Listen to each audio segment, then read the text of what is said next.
Hello, everybody. Happy Tuesday, and welcome to another episode of The Healing Home. I'm your host, Michelle, and today we are joined again with the fabulous Mario Garza of Symbolic Studies. Hey, hey. What's up, babe? How you doing? Pretty good. How about yourself? I'm doing great.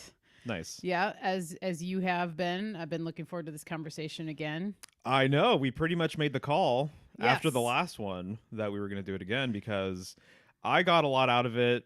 I received a lot of comments just from all over the place, and people had some interesting things to say. They contributed in a way that I'm like, this facilitates another conversation. So here we are. Yeah, it was pretty clear to me as well by the end of the talk that we needed to come back to this subject, revisit it, because after the show, as we usually do, we reconvened in the living room and discussed, how everything went. And we went on for another hour or two about Yeah. things that we wanted to say or other thoughts that we had. And you've just been deep into Saturn because we're in Capricorn season. So, Right. it wasn't even our plan to do this. I was going to be doing a tooth powder tutorial today. Right. But, last week when we were talking, I'm like, I think we need to do Saturn instead. And so here we are. Yes. Again, for part 2 of the Lost Lore of Saturn. So before we get started into everything, I want to say hello to everybody in the chat. Hello, chat. Everybody who's listening on Symbolic Studies, YouTube, and Twitter as well. Welcome into the Healing Home. Thanks for being here, everybody. We appreciate you. And I want to give you a chance, as always, to introduce yourself a little bit. For anybody who may not know you, I'm pretty sure everybody listening probably does, but let's just do a proper introduction and allow you to let everybody know where they can find you. And if you have anything that you want to start this conversation off with, the floor is yours. Many thanks. Yeah. So symbolicstudies.com is where people can find me. I'm available for tarot readings and study sessions and design work too. I feel like I haven't been mentioning that enough lately, but I've been working with some really great people on some pretty awesome projects that I'm very excited about. And so, those things will all kind of come to light at some point. But if people have a small business or something that they're working on and they want to collaborate, they can reach out. But yeah, I'm a graphic designer. I follow the signs and try and produce content during each sign, So right now I've been kind of re-editing our Saturn videos and Capricorn videos and putting those out and putting out memes and things like that. And so this is probably, I feel like I finally have to look like in my calendar or emails or something to find out when Symbolic Studies officially started. But I've been doing this for like 4 or 5 years, basically, but been more so public with it the last 3 years, I would say. Right. That sounds about right to me. Yeah. So I come from a symbology background, I guess you can say, because that was really what got me to want to start putting out content, was learning so much about symbolism that I felt like I was consuming a lot, not putting out a lot.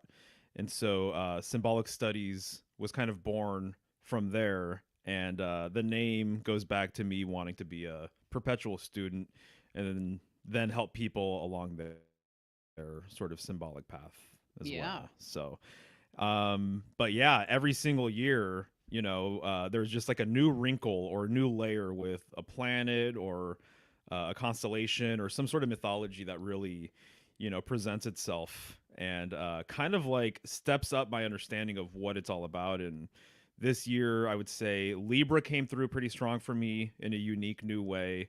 And I feel like a lot of this Saturnian business is kind of coming through in a newer way for me, at least.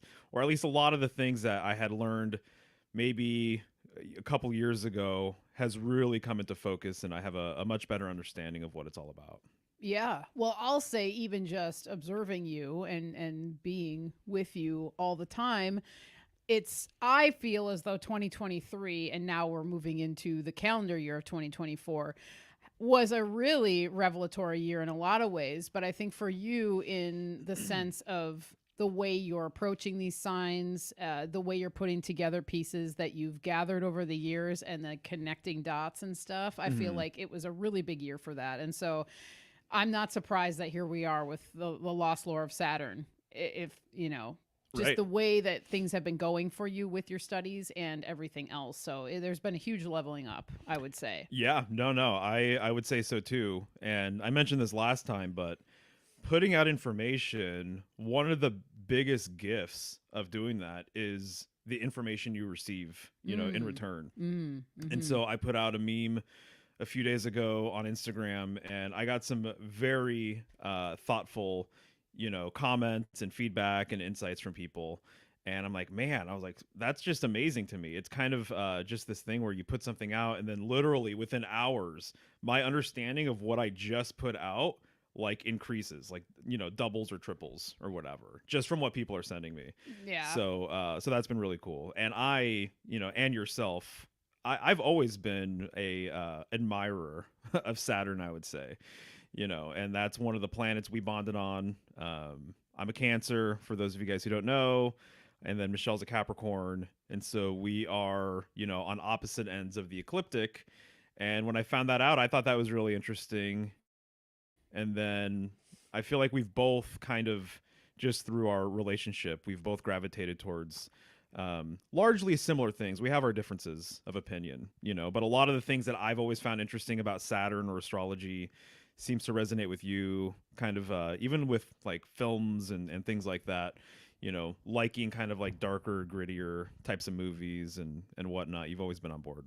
Yeah, definitely. And I feel like we've talked about this too, but just experience in life as well, I think, has always kind of had me riding on this line of Saturn and being open to darker things, or having experiences that have shown me that the dark stuff is real and it's there, and it's not that it needs to be covered up, it's just that it needs to be understood, so that you don't get yourself caught in it in a way that's going to where you're going to lose yourself There's in yeah, it. You know what I mean? yeah. And so I think that's been something we've bonded over, I think, because of just those outlooks on life in general as well. Yeah. No, Yeah. definitely, it's true. Yeah.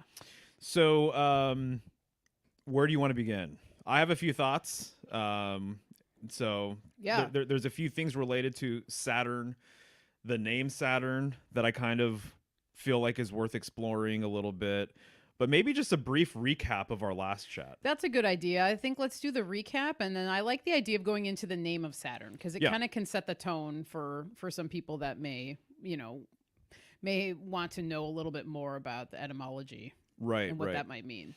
Totally. So to recap what we talked about last time, essentially, I feel like I brought up the idea that Saturn was the sort of primary planet, the ruling planet of the last golden age, Mm-hmm. and that this last golden age was, you could say, Hyperborean in nature. You could say it's in line with the polar tradition or the northern tradition. I also call it the stellar tradition as well, which we'll be getting into a little bit more. And so this idea that Saturn ruled this golden age, and this other idea that we put forward was that there was, I feel like I'm still choosing almost the right words to kind of convey this, but there are certainly cultures that viewed Saturn as being very feminine or kind of mercurial, actually, where it was always in balance, and that there is both this masculine and feminine component to Saturn. And so some of the comments that I received since the last chat and after putting out some of these memes have been people saying that when they acknowledge it from an astrological perspective, they do view it as this kind of androgynous planet that is both masculine and feminine. And so when you look at it through that lens, I think that's very interesting, because to say something is androgynous or is both masculine and feminine, I think that's fine. But I think also, too, that means that there's a third sort of element, And so Ah, this is kind of the yeah. case with Mercury, too. So Mercury being the divine androgyne, but there's also a third aspect to Mercury as well. And so there's a triune nature to Mercury. And God, some of the chats that I've had with Lucas LC King, he brings up this fact all the time, the triune nature of God. And a lot of my research and symbolism right now has been looking at kind of a triune sort of system here in terms of symbolic ages. And so what I've noticed over time is that a lot of people obviously have an understanding of solar symbolism. And in fact, a lot of people think that solar symbolism is kind of like the end all be all system, I suppose, or the end all be all framework to interpret symbolism. And I think that's more of a modern construct. And so from, what I gather, a big portion of what we talked about last time and we'll be continuing to talk about today is the fact that it seems to me like there have been three major symbolic ages, and I'm tracking this with everything that I'm reading right now. And any author that's talking about this, I'm really interested in right now. And I feel really lucky and fortunate to have come across a few authors in particular that talk about this very explicitly. So this isn't my sort of new idea. This isn't something that I put together. It's something that I've understood over time, especially coming from more of like a symbology background. And now it's just really coming to fruition. It's really coming into focus. It's crystallizing. Yeah. And so we currently live in a solar age. Previous to that, there was a lunar age. Previous to that, it was a polar age or a stellar age. And so Saturn relates to this earliest age. And so this early age really was more unified.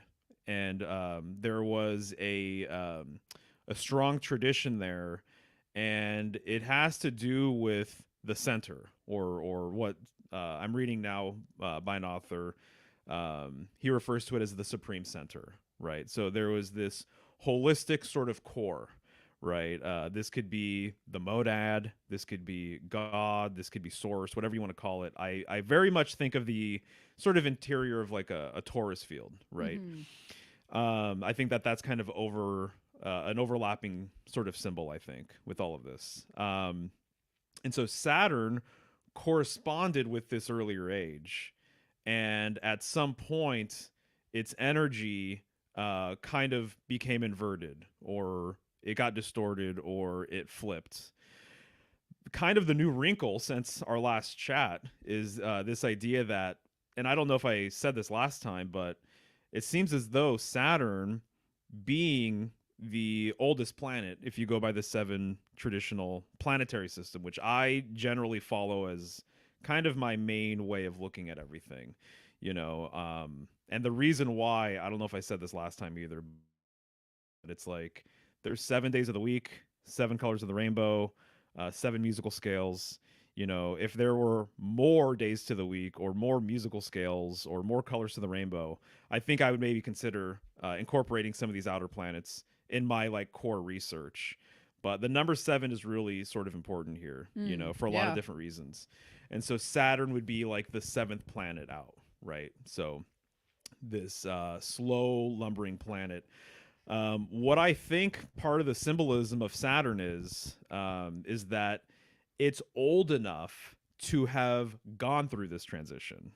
If it's the oldest planet, then that means that it's almost like the firstborn in a family or something, or it's like the firstborn child is going to be the one that kind of initiates all of these things for the other children.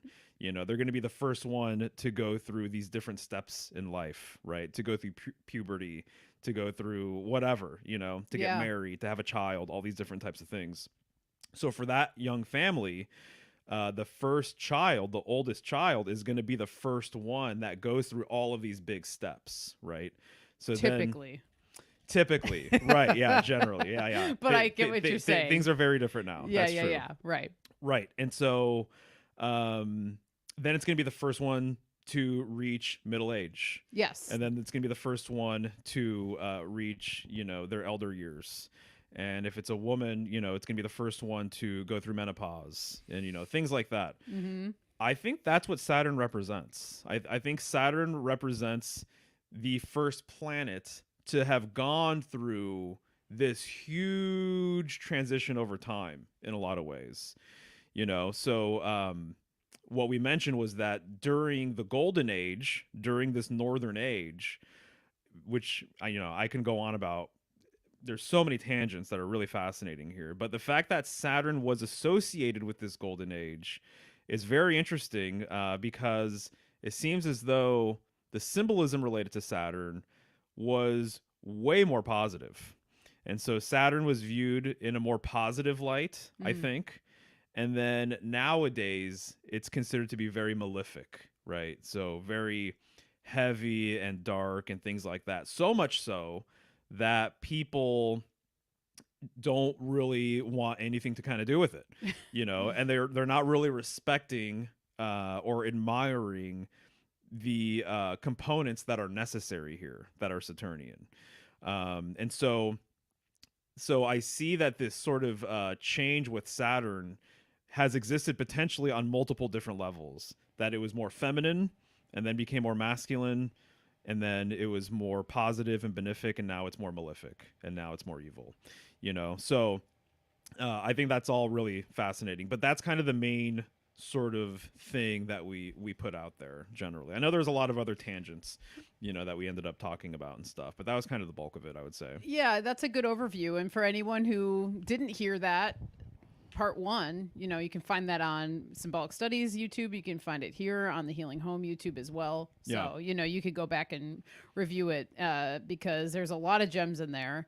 And I think that was a pretty good overview of where we were at. I really just wanted to drop in, though, that Ursa Major, the connection with Ursa Major and they actually being a scythe. And it being looked at as a scythe, and the whole thing with harvesting and that stuff, which lends more credit to it being feminine, in my opinion, with harvest and birth and death and stuff like that, which we'll probably get into a little bit more tonight. But I feel like that's a really great place. So I mean, I can just expand on that, and then I'll get into some of the other stuff. Okay. So what I brought up was that apparently there were some cultures that viewed Ursa Major, which, when we talk about these three major traditions, the point of focus shifts over time. And there's three different types of time that I believe we're dealing with here as well. So in the current solar age, people are focused on the ecliptic, which is the path of the sun, and when people refer to the sky clock, they're largely referring to the sun. And so when you have your birthday, people say, one more trip around the sun, right? Yeah.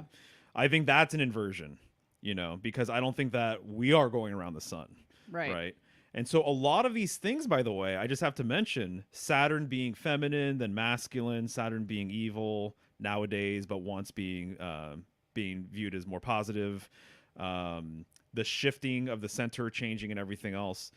A lot of this stuff, from what I'm gathering and picking up, this is a matter of perspective shifting, not actually Saturn potentially having changed its energy, although I'm open to that because, again, it is an aged planet. Right. It's gone through things. It's seen things. It's experienced things.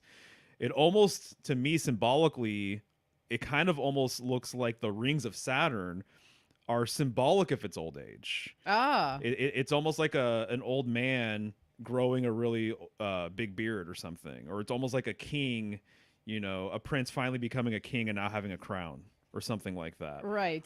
That this ringed business seems like it's symbolic of its advanced age in some way, shape, or form, right? And so that's kind of how I personally see it. And so Saturn, is associated with the sickle and is associated with the scythe, and Ursa Major. So, sorry. When it comes to time, people are in the solar age, they're looking at the sun, the ecliptic, they're looking at the planets, their transitions and everything else. They're acknowledging the constellations and what constellation is behind the sun, right? And so that is the solar age. And even we have a 24-hour day. And the number 12, if you look at it in a normal clock, you're going to see 12 numbers, right? 12 is a solar number. And so that is like something that many, many people have said over time. It makes a lot of sense that would be the case. So 12 is a solar number.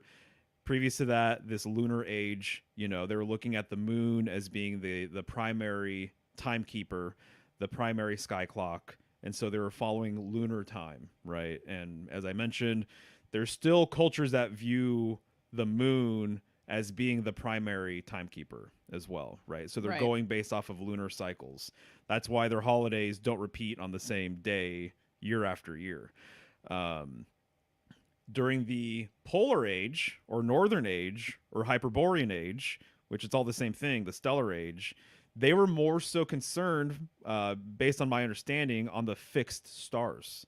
And so, not the wandering stars of the planets, not the constellations around the ecliptic or the sun itself, but they were paying attention to Ursa Major and Ursa Minor going around the pole star. That was the primitive sky clock. So my understanding is that that was the original sky clock, actually. So during this early age, the northern sky played a way more prominent role than what it's known for today, right? Mm-hmm. And so actually, I just read a couple of things from different authors because I'm tracking all this information, where the authors explicitly talk about the influence of the zodiac and where the symbolism of the zodiac actually comes from. And so my personal hunch, and this has been my hunch for a while, and I've made videos on several signs where this to me seems to be like kind of clearly the case, that the signs themselves, the 12 signs of the zodiac, or the 13 signs if you want to roll that way, Mm-hmm. which I have no problem with. I'm not really dogmatic with Right. systems and things like that. Yeah. You know, I kind of want to learn all of Flexible. it. Yeah, I'm very flexible that way.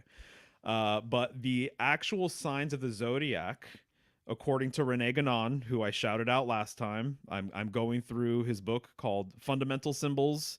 Sometimes I believe it's called Sacred Symbols or Symbols in the Sacred Science or something along these lines.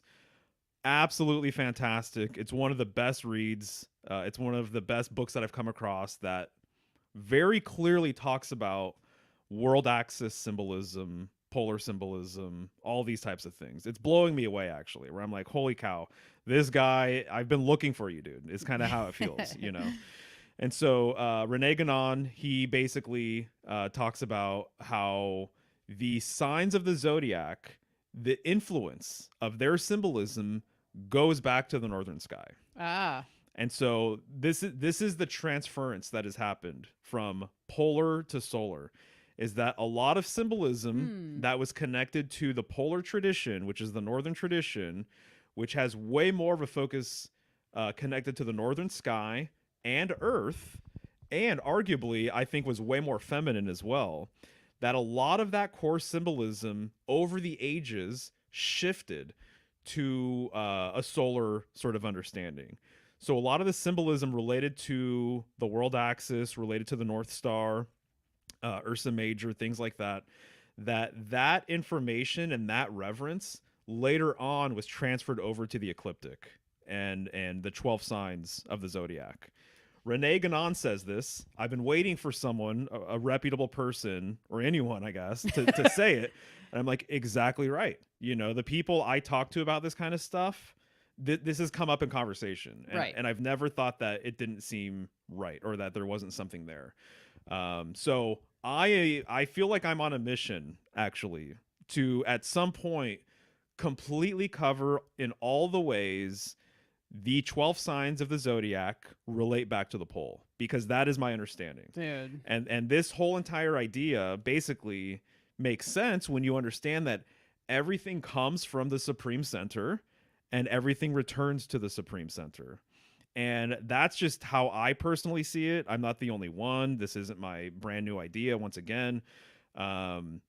Because all centers are related to each other.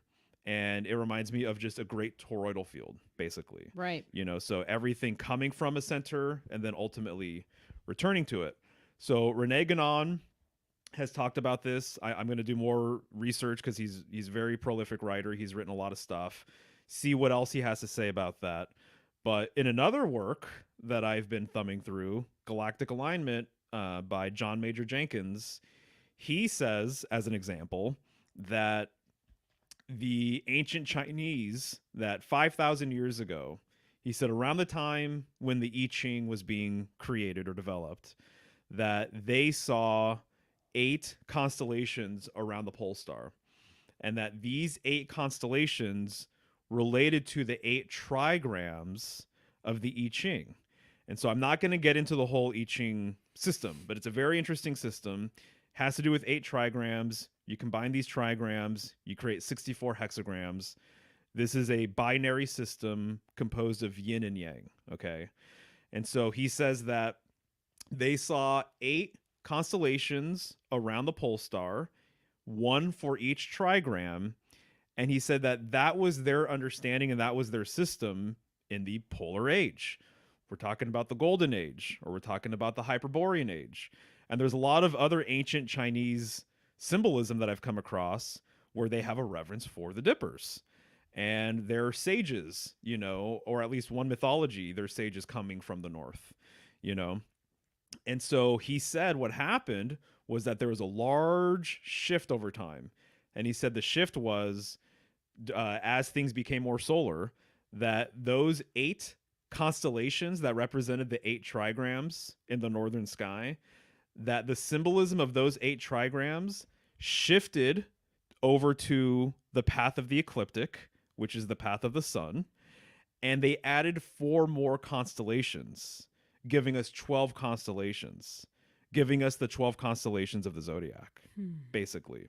So it seems as though a lot of systems originated from the north, and that there is something to be said about humanity having some sort of Arctic origin, and also there being a pole shift with that, a shift away from the north. Right. And so here's just 2 examples of 2 different authors saying that the symbolism of the zodiac comes from the north, essentially, originated at the north, pretty much.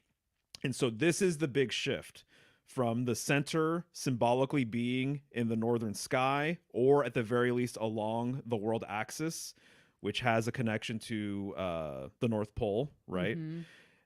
From that being the center to now the sun, as an example, being a center. So now we revolve around the sun, not the other way around. Right. You know, in the minds of most people. Right. Yeah. So that's what I think. Probably a lot of the zodiac signs. I mean, I'm just going to say all of the zodiac signs. I think that they're all symbolically veiled references to this earlier age, to this earlier system, which was more concentrated around the northern sky.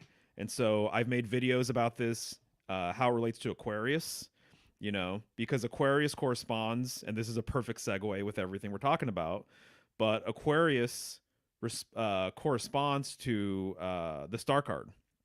The star card, the star in question, is the pole star, right? And so it's the pole star. Generally, what you're going to see is one main star surrounded by 7 other stars. And it's a woman at night preparing a ritual bath. She's nude, right? This corresponds to the polar tradition. This is the northern tradition. Back in the day, Aquarius corresponded with Saturn. Right. It was ruled by Saturn. Right. So isn't that kind of interesting? Yep. You know, and it's also interesting to think too that Saturn literally has urn, right, which is a vessel. Yep. And Aquarius symbolism has to do with vessels.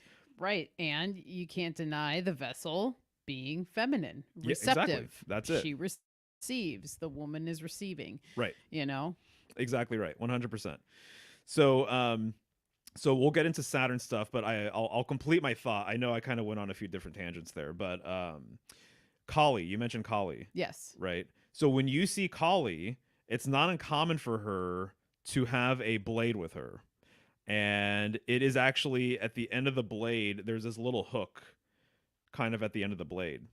And for my research, a lot of curved blades, there's a blade associated with Set. It's called the Iron of Set. And I'm not even going to say it. I've done research on this blade so many times, and I always forget how the blade is spelled. It's like Kofesh, I believe. Okay. And so this blade, it's fairly straight, and then there's this kind of hook at the end, you know. And according to my research, this blade literally was intended to be a substitute symbol for Ursa Major.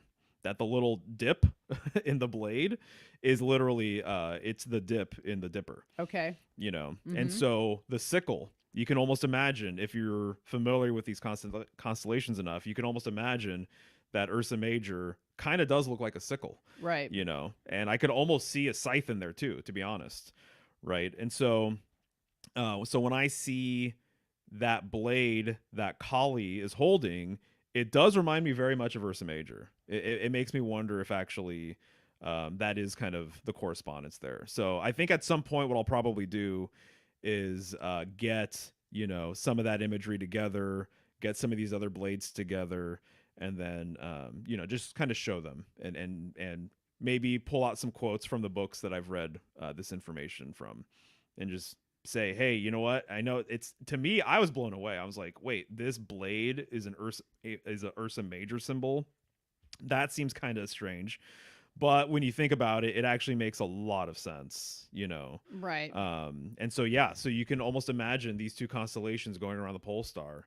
That it's two blades, and as I mentioned last time, the blade really truly has a an esoteric symbolic correspondence with woman and with kind of the Dark Mother and everything else. So it all kind of just fits that way. Yeah, well, and then so heading more in towards the etymology Yeah. of the word, you know, what comes to mind too, to connect it more to Ursa Major, the turning of the cosmos, is the word turn that's in Saturn.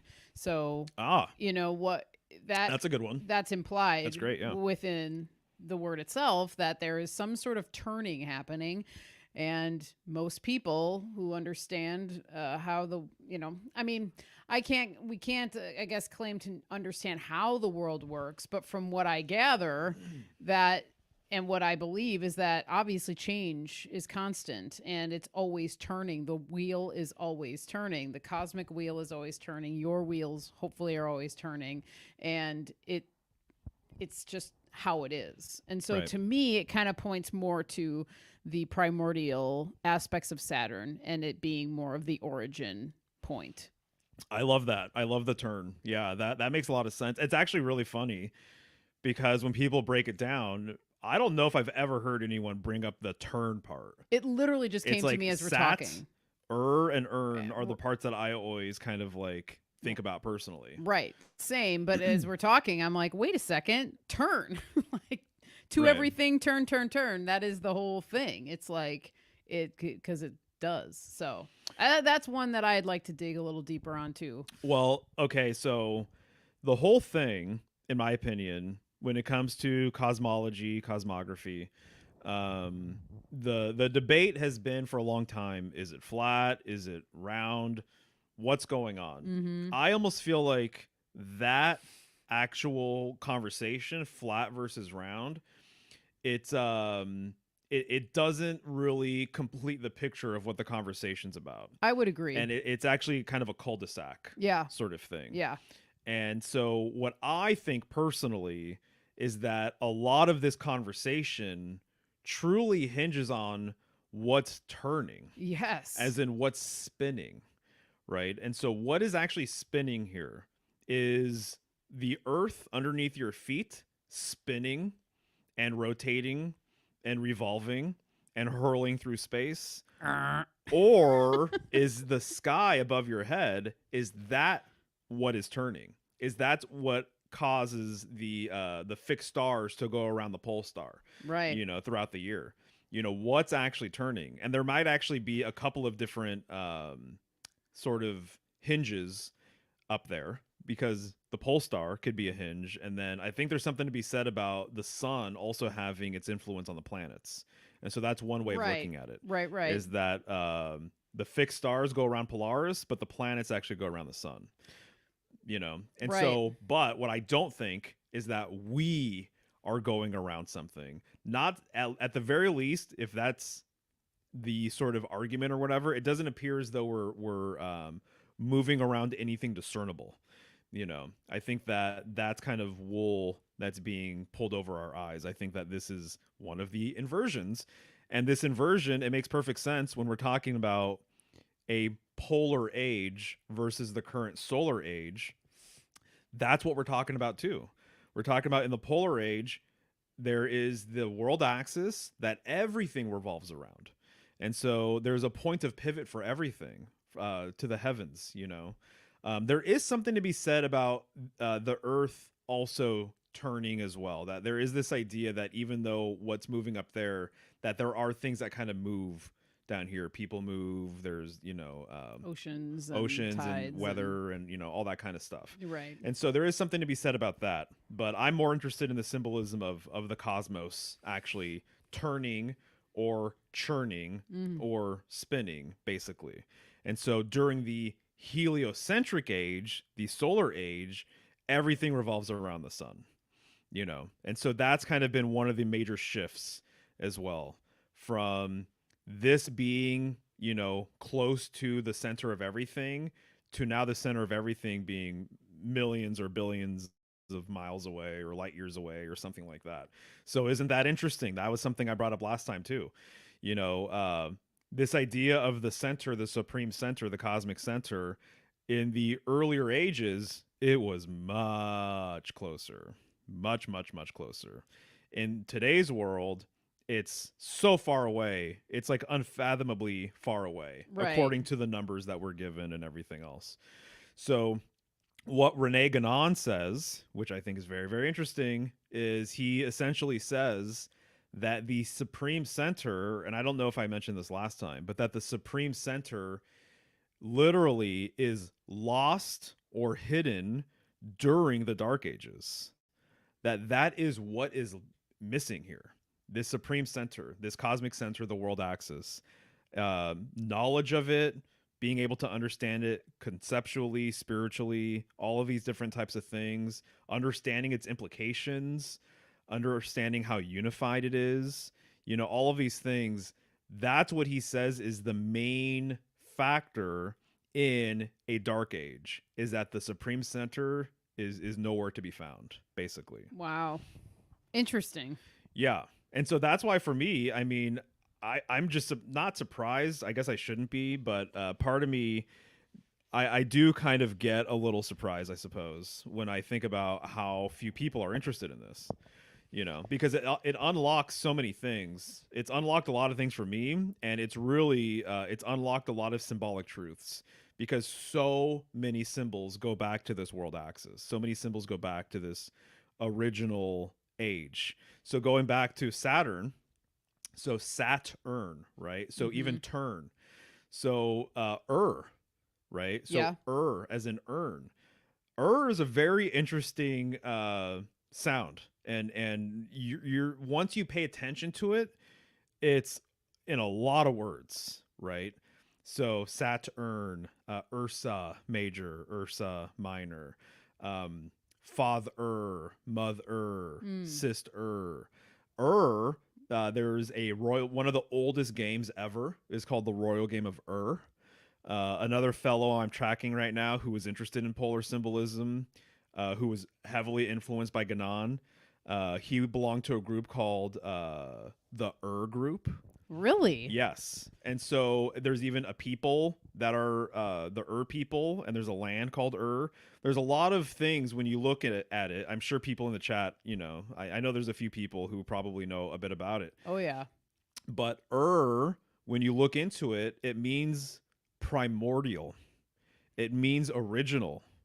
It means like there's this sort of original kind of like generative kind of thing that comes along with it, like a genesis sort of thing, you know. But basically it means like the earliest. I was just gonna say earliest. Well, and then that it reminds me of how you're mentioning it: mother, father, daughter, brother, sister. It's like that's the family unit. Yeah, right. That is the primordial. There you go. You know, root of what's going on here. I've even read that an old name for Earth, right, was Earth, but like spelled differently. That not EAR, but it's the same thing. It's right. the same thing. Phonetically it's the same thing, right? Right. And so really has this root to it, wow. right? And so Saturn, being right there makes perfect sense. Dude, whoa, this one for some reason is striking a chord pretty deep. Okay, this is great. Yeah. Yeah.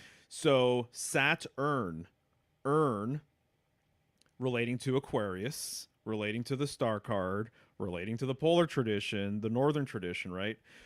Even there are other words that are not you are, but just like with Earth, right, or sister or brother, that you can replace the vowel. And so a lot of people know that when you're looking into etymology and you're kind of like being, if you're looking into like just like wordplay and the origin of words and stuff like that, that substituting the vowel is kind of a common sort of thing that you can do. And so there's a lot of words actually that are ar, or ir, ear, Yeah. or or I believe or as well, or that go back to the north. So my understanding is that like Aryan, that actually is a reference to a northern Arctic origin. And so the Arctic, that's a reference to this same exact sort of thing. Even I'm not the first one to point this out, but King Arthur, that Arthur goes back to this as well. And so I believe that that's a reference to the bear too. So Ursa, once I was again. going to say, yeah. Yeah. So there's a lot of words. I would probably guess Ireland, Yeah. that there's a lot of things like that where when you really get to the root of it, ear, that there is a northern sort of original kind of correspondence there because that's what actually represents. Well, and the runes are coming to mind. Urus. Right. So we're talking also about even just phonetically when hearing it, hearing the sound is very similar to the Northern European, Scandinavian languages when you're saying Yes. these words and and just that kind of tone of how it comes off of the tongue. Yeah. So another thing to just think about and Right. lending more credit to the northern origins of things, perhaps. Oh, yeah, exactly. Yeah. Exactly. Yeah. 100%. So Mhm. once you know this, you just, once again, you'll see it all over the place and you'll realize how many things actually kind of go back to it. So that's one example. So Saturn, the other thing I think about, and as you mentioned too, it's very feminine, an urn, a vessel, right? And part of the conversation was Saturn feminine, Right. which appears that the answer is at the very least, yeah, and it was feminine and masculine at the very least, Right. But there are some explicit feminine Saturnian symbols out there and deities and things like that, like Kali. Some people that reply to some of my memes and videos and stuff have said that Kali is the correspondence. But some people have said that she's just the feminine Saturnian correspondence. That there's there's a male deity that's also Saturnian who's associated with the crow. And so she might just be the feminine aspect, right? The dark primordial feminine aspect of Saturn. Yeah. Which reminds me of Sat. Okay, so Sat. I think that's kind of interesting. So urn being feminine, and then sat, to sit, is actually very feminine. So this is something that I've mentioned before in other videos, and I feel like I might do a presentation at some point because I've talked about it so many times. But my very strong hunch, and based on research, is that sitting down is actually more of a feminine thing to do, and that it's more passive, right? So it reminds me, as an example, of like a queen bee and how the queen bee stays in the hive and she has all these other bees go out and do the work for her. Mm-hmm. And then obviously she does her own work too, but they come back, they bring the pollen, all this stuff. The whole hive revolves around the queen. The original, in my opinion, the original throned goddess is a woman. The original throne deity is the goddess, rather. Right.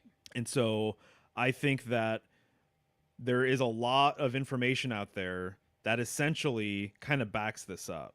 And so that this idea of a queen's throne predates a king's throne. and that a king being throned and a king sitting down, that you're essentially, in my opinion, you're just emulating the queen. Right. And so the bridal chair is a symbolic sort of overlap with all of this stuff, Ah. right? So sitting down, it means that you're more passive. So that's more of a feminine thing, passivity, right? And this isn't negative. So even when I say the opposite, being active, it's not necessarily positive either.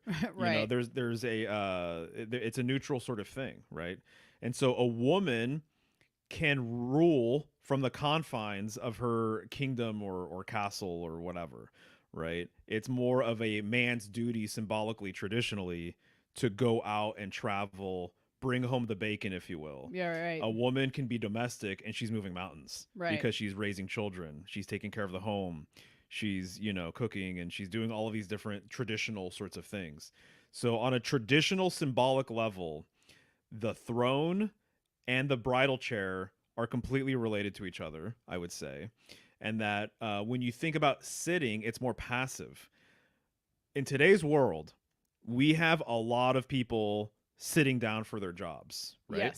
Yes. More than ever before. Yeah, I would say so. So because we have computers and all this other stuff, right? Yeah. And so more and more people are sitting down. I would say that this is in line with the sort of feminization of man. Right. And that men are becoming more effeminate.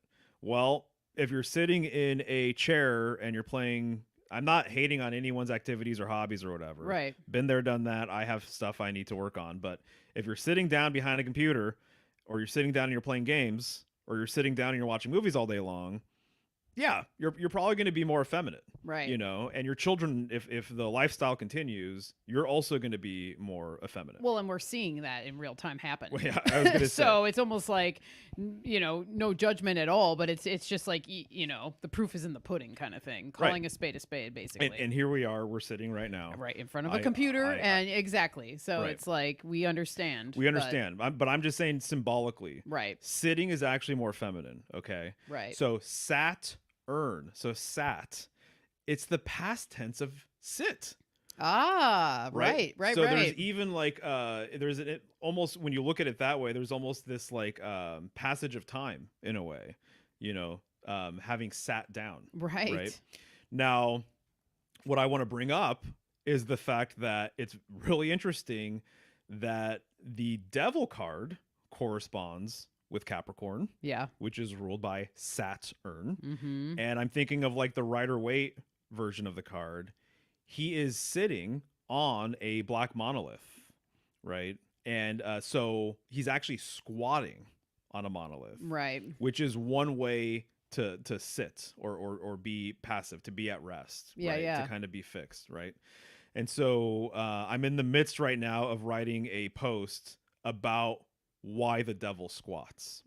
Yeah. And so it's interesting that the devil is squatting. It's also interesting, and this isn't always the case. Some older decks, he's not squatting, he's standing. But there are decks where he is sitting down or he's squatting. It's interesting to me that, what was I just going to say? It was something related to sitting, Saturn, all of the different things that come with squatting. Like what does squatting mean symbolically? Well, I mean, it's pretty primordial too. Exactly. And that's one of the, and we've talked about this, but it's a birthing position as well. It's multiple cultures, that is their way to actually sit and relax and eat and gather. Anyone who does yoga knows that there's a pose that it's called garland pose sometimes, and now the other name is escaping me, but when you're in that sitting position and your elbows are connected to your knees and your hands are at your heart and you are squatted down. Yeah, I think sometimes it's called a yoga squat. Yeah, they'll call it that too, but there is another name that it's... Oh, yeah, they whatever. all have... They have, multiple names. But either way, it's a very primal...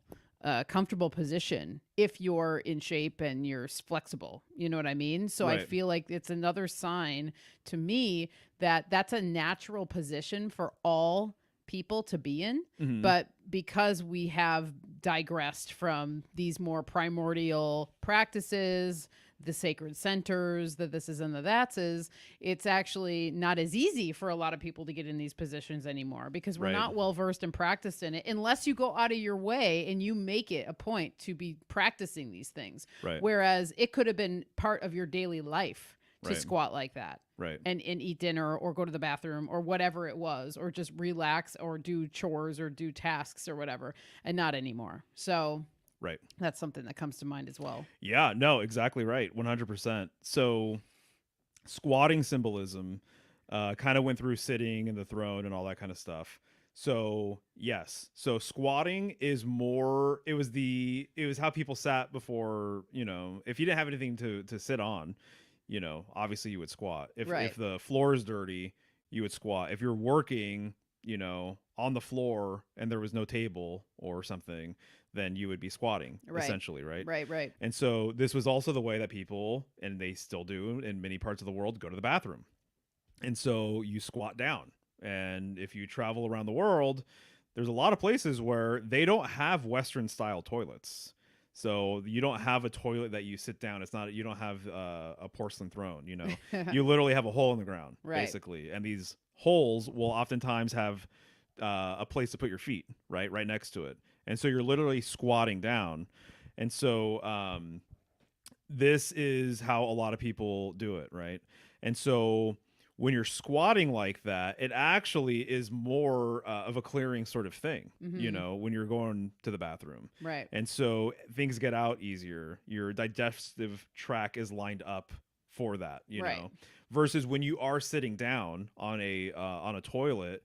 Yeah, it gets the job done, obviously. Right. But in a way, it can kind of be argued that it's actually, is it more effective? Is it less effective? I guess that's up for debate or Right. whatever. But there are people who say that, no, this is like the natural way to go to the bathroom. And there's also cultures, too, who say that this is the natural way to give birth as well. Mm-hmm. And so what I read when I was looking into this was that the birth canal opens up 20 to 30% larger when a woman is squatting to give birth Wow. than when she's lying down in a hospital bed. Wow. And so that's very interesting to me too. Yeah. And so from childbirth, feminine, right, to go into the bathroom, right? Squatting has its place. It has its purpose. The other thing I'll say, and I'm thinking of the Rider-Waite card as well with the devil card, the devil squatting on the monolith, his legs are creating a V. And so your eye even is drawn downwards, right? And so the V brings your eye downward. And so even in the Capricorn glyph, you will see like a little V, Right. on the left-hand side Mhm. of the sigil there. And so so I think that's all very interesting and very fascinating. Also, the fact that once again, when you're dealing with these words and you're breaking it down etymologically, and you're looking for kind of the root or the origin of these words and like what they might relate to, Sat, as in Saturn, relates to sit, relates to Set as well. And so Set is the like chaos god of ancient Egypt. And so I read a lot about Set because I wanted to learn more about the North. Because wouldn't you know, Set corresponds with the northern sky, as does his mother. And so I interviewed actually a guy who is a practicing Setian. And we got into all this stuff. And so it's on my YouTube channel if people want to listen to it. And so Set was a chaos god. And he's associated with, and this is more esoteric stuff. So if you go to mainstream sources, they're going to say some of this stuff, but they're not going to get down to some of this polar symbolism, basically. Right. He was associated with pillars. And so he was associated with posts. And they also say that he was behind Ursa Major, that Ursa Major was considered to be his mother, and that he was hiding behind her. And so they say literally the location of Set is behind Ursa Major, according to some occultists.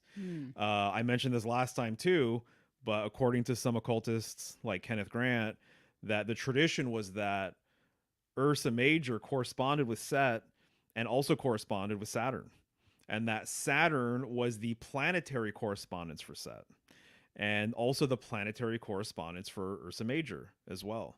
And so that to me is interesting, given again the relationship between Set and Sat, and a lot of Setian symbolism, I would say, definitely relates to Saturn as well. Because he is this god, again, this god of chaos. But my understanding is actually that he's not a chaotic evil god. That actually, what my understanding is that the thought process is, which relates to the devil. The thought process is that if you're trying to fight evil, you want to be respecting and you want to be working with a deity that's also evil, but more evil than the god that may bring, unfavorable things to you. Okay. And so the idea, fight fire with fire. Right. Essentially. Okay. So if you're trying to fight evil in your life, the thought process behind some of these Setians was that, well, I'm going to make my primary god the most chaotic god of all, so that any evil doer or deity or whatever that might try and harm me and my family, I'm already worshiping the most evil, chaotic deity that there is. Right. So he'll be able to fight off any sort of evil presence. Makes sense. That's more, to me, seems more of like a chaotic way of looking at things too. Yeah, so he's chaotic good, right? Not chaotic evil. So people believed in this chaotic good presence or deity in order to fight chaotic evil deities, which I think is really interesting. And that's one of the things that when I interviewed that fellow about Set, that I took away, and I'm like, oh, that's actually pretty fascinating. I can see the logic behind that. So the reason why I say that this is related to the devil is when you look into devil symbolism, I've read this a few times in different books. The one thing that's said is that there are some groups that actually will pay more homage to the devil than they will to Christ or to God.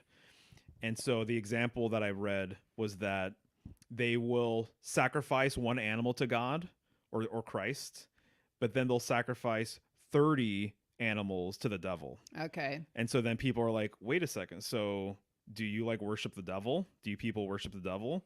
And their logic was, well, the devil is closer. The devil is here. The devil is kind of like amongst us.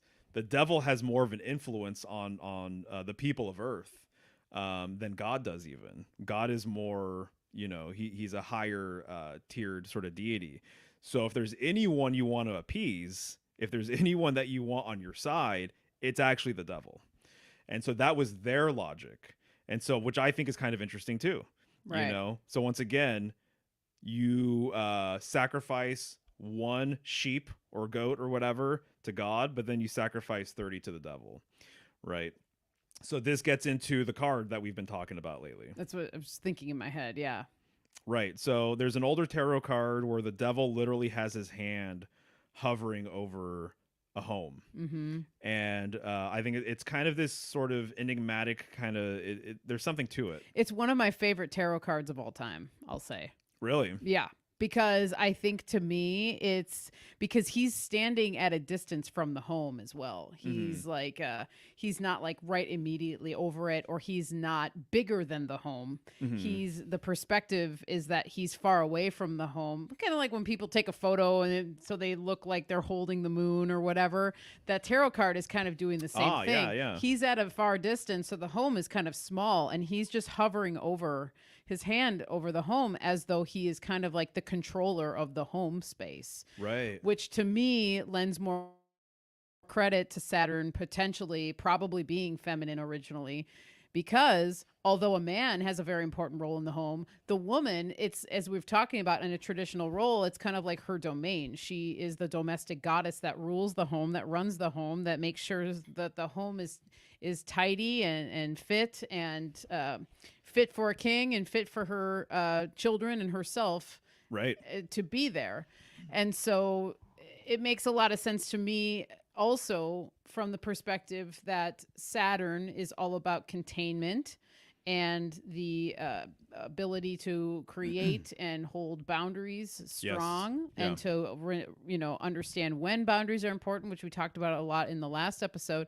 But to me, I mean, a house, whether it's a square house, a round house, a dome house, it is a boundary. It is Right. there to contain whatever's within it. Right. And so the devil having that position of with his hand over it, it to me, and he's casual. His legs are crossed, almost as if he's like leaning on something. Right. He's casually just like, yeah, this is my domain right here. This is I'm hovering this. It's my Right. domain and I rule it. And to me, if there's a sign that rules the home, it would be Saturn, in my opinion. Right. And I'm sure there's a case that can be argued for other signs, and I'd be open to that. But to me, it has a very Saturnian rulership vibe, right off the bat. Right. Right. Yeah. No, I think so too. I think that the symbolism is kind of helpful when you bring up the newer devil cards, Yeah. because what you'll see is that the devil is squatting on a monolith, a black monolith, and then you have man and woman chained to the monolith. Right. Right? Right. Man and woman. When we're talking about the home, we're talking about domestic affairs. What are we talking about? We're talking about the unification of man and woman, Right. basically. Right. That creates, children and has a family and all this other kind of stuff. So absolutely, there's a binding component to Saturn. There's a binding component to the devil, and that is what union and being committed in union, that's partly what it is, this binding thing. Right. So that's the thing I think that we're kind of talking about too, is that a lot of Saturnian symbolism, binding, when I say being bound or binding, I think a lot of people, I could be wrong, maybe not this audience, but I think a lot of normal people, I'm assuming normal people don't watch this, but I think What is normal? yeah. And so I think that a lot of people would think that, oh, binding is bad.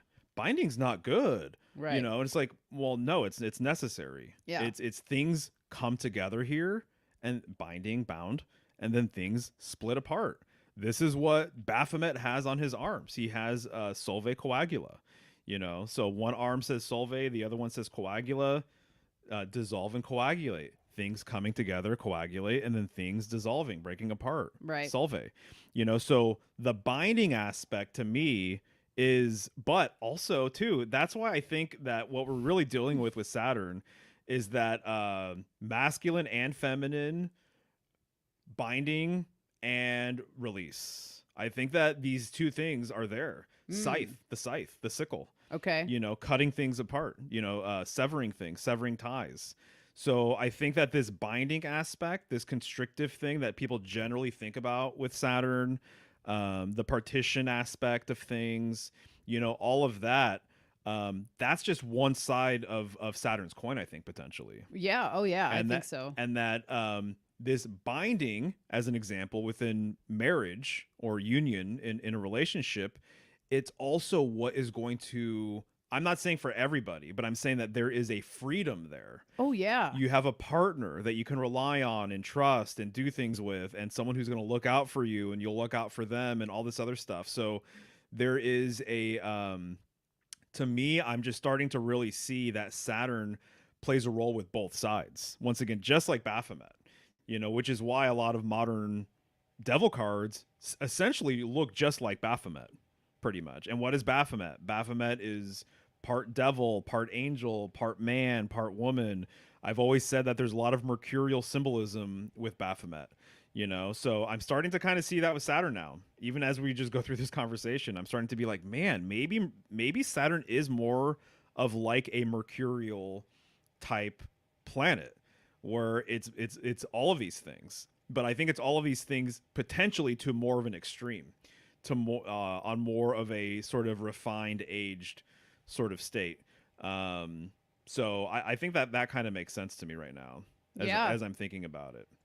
You know, definitely. so I can just kind of see all of it now. But so this binding thing, one way of saying it would be that every proposition contains its opposite. So if I say black, White. yes. When I say positive, Negative. right. Man, Woman. right. Exactly. So I think that that's kind of the thing that we're dealing with here potentially, is that as above, so below. Right. Know, the highest of highs contain the lowest of lows, and vice versa. Right. So this low nature, if you don't conquer that, that's one of the practical things I think with the devil card. If you don't work with your lower nature, to me, it's not abandoning it. It's not sweeping it under the rug. It's integrating it. It's integrating it and understanding it for what it is. That if you don't get a firm sort of grasp or handle over your lower nature, how do you expect for your higher nature to be expressed? Right. Yeah. And so that's what I think the power of the devil is. So some people might be turned off by us talking about the devil and Baphomet and binding and shitting and squatting and whatever. You know what I mean? But it's like we're humans, so we have a lower nature and we have a higher nature. So I think that in the polar age, to be honest with you, I think that people had a better understanding of this. Oh, I'm And I sure. think that today in kind of the solarized world, it's kind of like the new agey thing. It's like love and light and this and that, and we can't look at anything bad or, oh no, that's negative, and Right. whatever. So let's not address these things. And so what a big sort of shift as well, as we've been talking about, is this sort of as I said earlier, the Supreme Center being gone during the Dark Ages. Mm-hmm. Woman, and the true sort of like spectrum that is like primordial feminine symbolism, dark mother symbolism, I think that went away as well. So now that's like out of sight, out of mind for most people. Yeah. It's not really acknowledged, which means that we're not living in a holistic sort of worldview if we're not acknowledging that.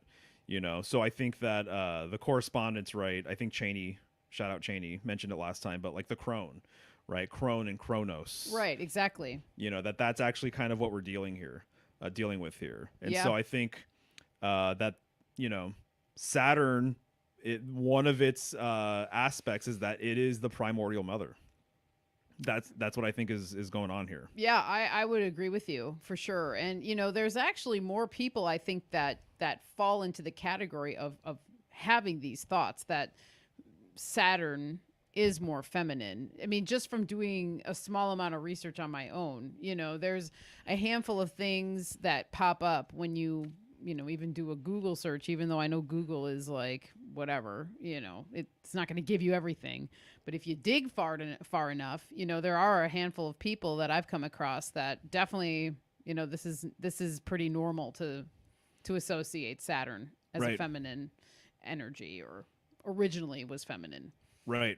Yeah. Yeah, no, I totally agree with you. Like I said, a lot of comments that I received were basically people saying as much, Yeah. And backing it up and being like, yeah, that's totally how I tend to see it and everything else. So it kind of just depends on, where you're currently at, what pockets of the internet or what community you might be affiliated with, what you're reading, Yeah.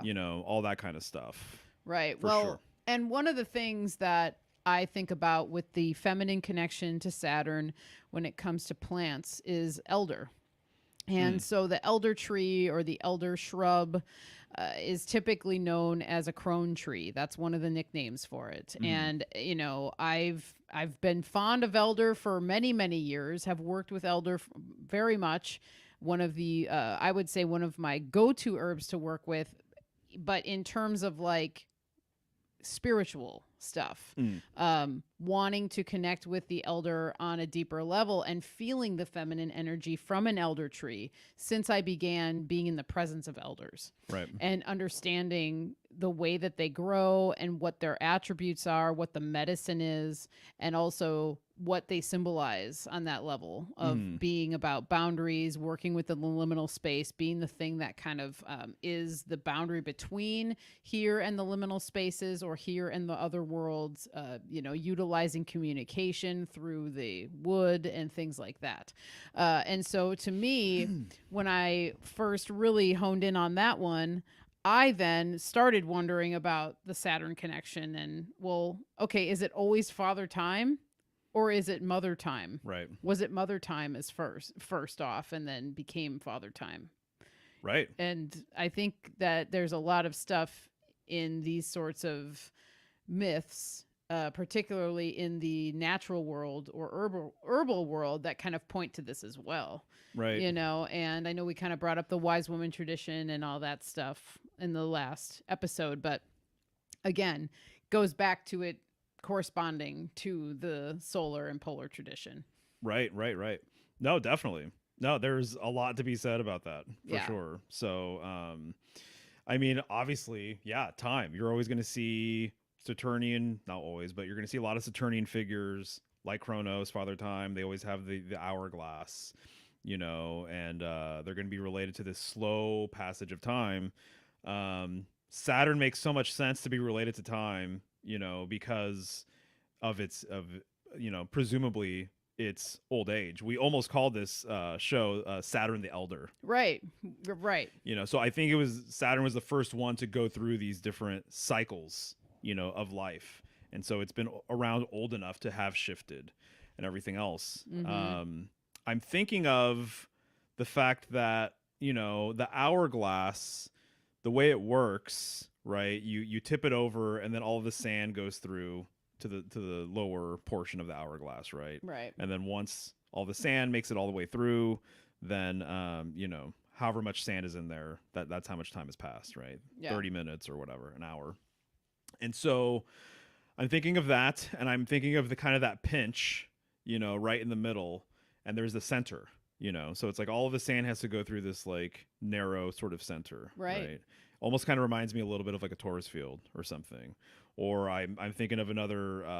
It's more of a modern image, but it's like a Father Time figure, and he literally he has his hand on like the hour hand of a clock, Okay. Yeah. and he like is either stopping it or he's helping it move or something like that, right? And I'm thinking about just how a clock works, and it's like the hands move around the center point of the clock.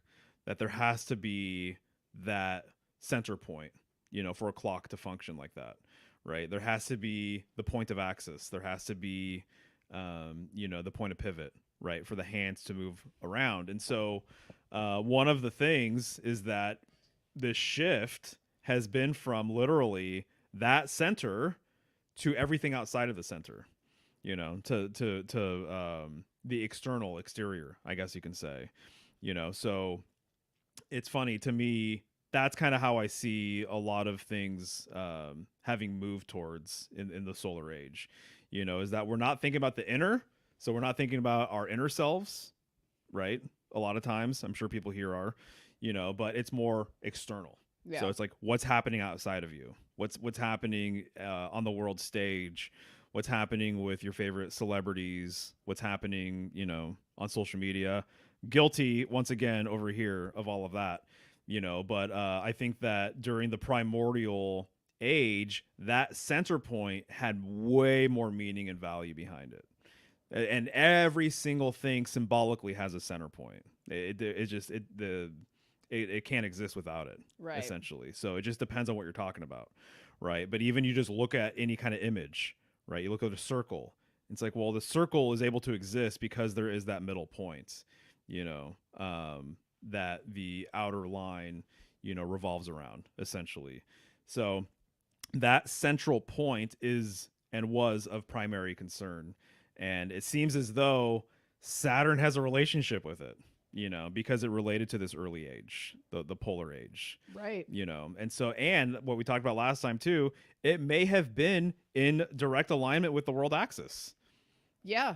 Yeah. It definitely probably was. So, and I brought up the whole tree ring thing. Right. That maybe Saturn was, the first planet along the world axis, and then it shifted out, over time, just like new tree rings, Right. right? And so then when you have a nice big healthy tree, the outer part of the tree is the oldest part of the tree, and the newest rings are in the center of the tree, Right. right? And so one of the things that I really wanted to touch upon, it relates to this idea, right? But I think what's happened too is as we've moved away from this central pole, from the world axis, from this supreme center, which connects all centers, in my opinion, um, that when you move away from this pole on a perspective level, spiritually, metaphysically, it basically is no different than like a radio moving away from an antenna. Mm. And so you're going to lose signal. And so as humanity has moved away from this supreme center, as it's been lost, the signal gets distorted and the signal gets fuzzy, and things aren't clear, right? There's a lack of clarity. And so I think that maybe perhaps this is what's happened to Saturn as well, is that when it was closer to the world axis and as it's shifted out and perhaps as new planets have come to be, that literally its original essence or image also, not unlike a radio moving away from a tower, that the signal is getting weaker, in a Yeah. way. The signal isn't as clear as it used to be. So now there's all of these new ideas about what Saturn represents and what it's always meant, and it's evil and you don't want to, whatever. And so align yourself with it, or things like that. I think that is kind of partly what's going on here. Kind of getting back to the idea that the supreme center, that during the dark ages, that's what's lost. So now what's lost is Saturn's relationship to this center, right? Because it's so far out, you would never think that it has any kind of relationship to it. Right. But that's where it came from, just like everything else. Wow. Interesting. Yeah, I like that.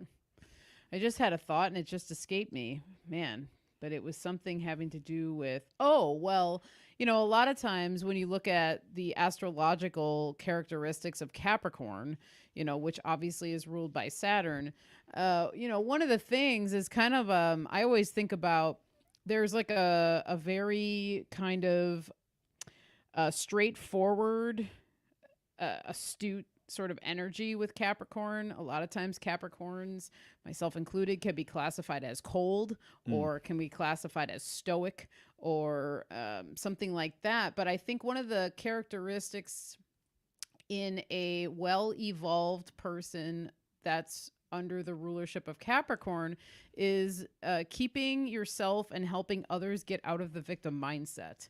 And I think that is something that within the sacred center polar tradition probably was a pretty big deal. Yeah, that's totally. And the further away from this sacred center, the more victimhood, the more excuses there are. Exactly. And people don't even, most of the time, and we do it ourselves, and I'm sure I know I've done it and probably still do it, but like you don't even realize you're making excuses sometimes. Oh, yeah. When you're just explaining yourself to somebody, and the amount of times that you can kind of see it in conversation with people is like, oh, wow, okay. Just sounds like a lot of excuses to me, but you can keep saying that it's not, or telling yourself that it's not. And I think that the further away from the sacred center, from the, this kind of mentality we get, the more victimhood and victim mentality we get, which creates, in my opinion, weaker people in general. Well, this reminds me of kind of the runic sort of philosophy. Yeah. Which is what you've mentioned before, and feel free and correct me or chime in or whatever, but that it was more of a philosophy of if let's just say you're working with the runes and you're working with the Norse deities, that the philosophy is more so give me the strength to do what I need to do, not asking for a handout from the gods. Exactly. Not going to the gods and saying, gods, whomever you are, gods or goddesses, give me this. Whatever it is. I want this, therefore I shall have it just because. it would be going to them and asking, like, it's just like you said, asking for the strength within to and the ability in yourself to get that thing you want without just expecting it to come or poof out of thin air. It's just going to appear, which the case can be made that sometimes that happens. You're on a hike and all of a sudden you look over, oh my God, that's the perfect rock. Wow, poof, out of thin air. Whatever. You could say that. But in general, it is all more about your own responsibility within the wants or needs that you have. Because I love this angle with all of it, because I think that you're right. I think that you're right. With the Polar Age, it was more empowering. It was more about your divinity, and it was more about your perspective. And that's one of the things that the world axis actually represents is your personal perspective, Mm-hmm. and that you are a unit that has a unique opinion, has a unique story, and that you're here for a good reason. The way the modern world wants you to believe, the modern world wants you to believe that everything is chaotic, everything is random, you're just one amongst millions, no one cares about you.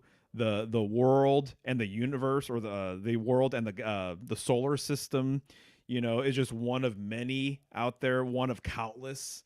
Carl Sagan, right? He had a book called Pale Blue Dot, and the idea was that, if you look at Earth from a satellite photo, look at that tiny little pale blue dot. So all of human history, everything you've ever known, just exists on this little dot in infinite space. This little grain of sand, on this vast ocean, or this vast beach, right? And so everything in the modern world, to me, seems like it's meant to dehumanize. It's meant to be non-personal, Mm-hmm. non-spiritual. It is anti-human. There's a lack of warmth. It's more mechanical. This fits in line with the three traditions of healing that we've talked about. Yeah. The modern scientific tradition versus the older wise woman tradition, and all of the things that kind of come with it, right? And so there's like some of the authors that I'm reading right now, I mean, they're very open about there being like a crisis in the modern world, and that there is something, a distinct lack of like a spiritual backbone here, right? When you get to your center, that's what you're rediscovering, and about yourself. And so you realize that your actions, your thoughts, it matters. It truly does matter, and so I think that this was more important during this Hyperborean polar northern age. In the solar age, not so much. I think you're more like, it's like you're cannon fodder or something. Yeah, yeah. Or you're more dispensable. Yeah. And so you're basically could be, the system chews you up and spits you out, and Or disposable, you probably disposable. meant. Sorry. Yeah, that's okay. I knew that sounded off. I knew what you meant. Yeah. Yeah. 100% disposable. And so I just think that that has been part of the major shift too, as well, with all of this stuff, is from like they don't want you to know that by going within and by tapping into your center, that's how you really connect to the infinite. That is how you connect to the cosmos. That is how you connect to God. Right now we live in a world where everyone's trying to do that outside of themselves. Right. And this kind of gets into some of the stuff we've been talking about lately with astrology, and how people view astrology and how people use astrology and all these other types of things. It's really interesting to me that, and obviously people who watch my channel know I have a fondness for astrology. It's given me a lot, and I'm going to continue researching the signs, and I'm going to continue doing my work that way because I get a lot of value out of it. But I just think it's very interesting that in order for people to learn about self, some people, from like an astrological perspective, they think that they can get closer to self by looking at a chart and learning about these symbols and sigils, and learning about these angles, and learning about these degrees, and learning all of these functions that are required to understand kind of your natal chart. And then, as we know, a natal chart, there's so many schools of thought about what is the most important thing to be looking at. What's of primary concern with your chart? Oh, wait, you're not addressing this meteor, or you're not looking at this thing, or you're not looking at that thing. Oh, you don't know about, acknowledging this, that, or whatever. It's a lifetime study. You can continue going down this rabbit hole and continue learning about different layers of a natal chart, right? Mm-hmm. And so it's really funny to me that, one, there are people who are astrologers who are giving readings and stuff. I'm not saying everybody's like this, Right. but they're giving readings to people to help facilitate an understanding of self for somebody who might want a reading. And they don't even look at the constellations. Right. They don't even look at the stars. Right. They're not acknowledging what's happening up there. They haven't looked and stargazed, let alone really track things, in like a serious sort of way, maybe perhaps ever. But yet they're giving people advice on their chart, their birth chart. Right. And they might be accurate with certain things, maybe not. You go to different astrologers, and you're going to, you go to 10 different astrologers, you're going to hear 10 different opinions about things. Right. You're going to hear variations on the theme. Right. Right. And so to me, it's very interesting to me that somebody would want to know more about self, get closer to their center. And so where are they going to go to find that, in this chart? Or they're going to look up here and up there and all of that. There's nothing wrong with observing. There's nothing wrong with taking it in. There's nothing wrong. I think there's actually a correspondence.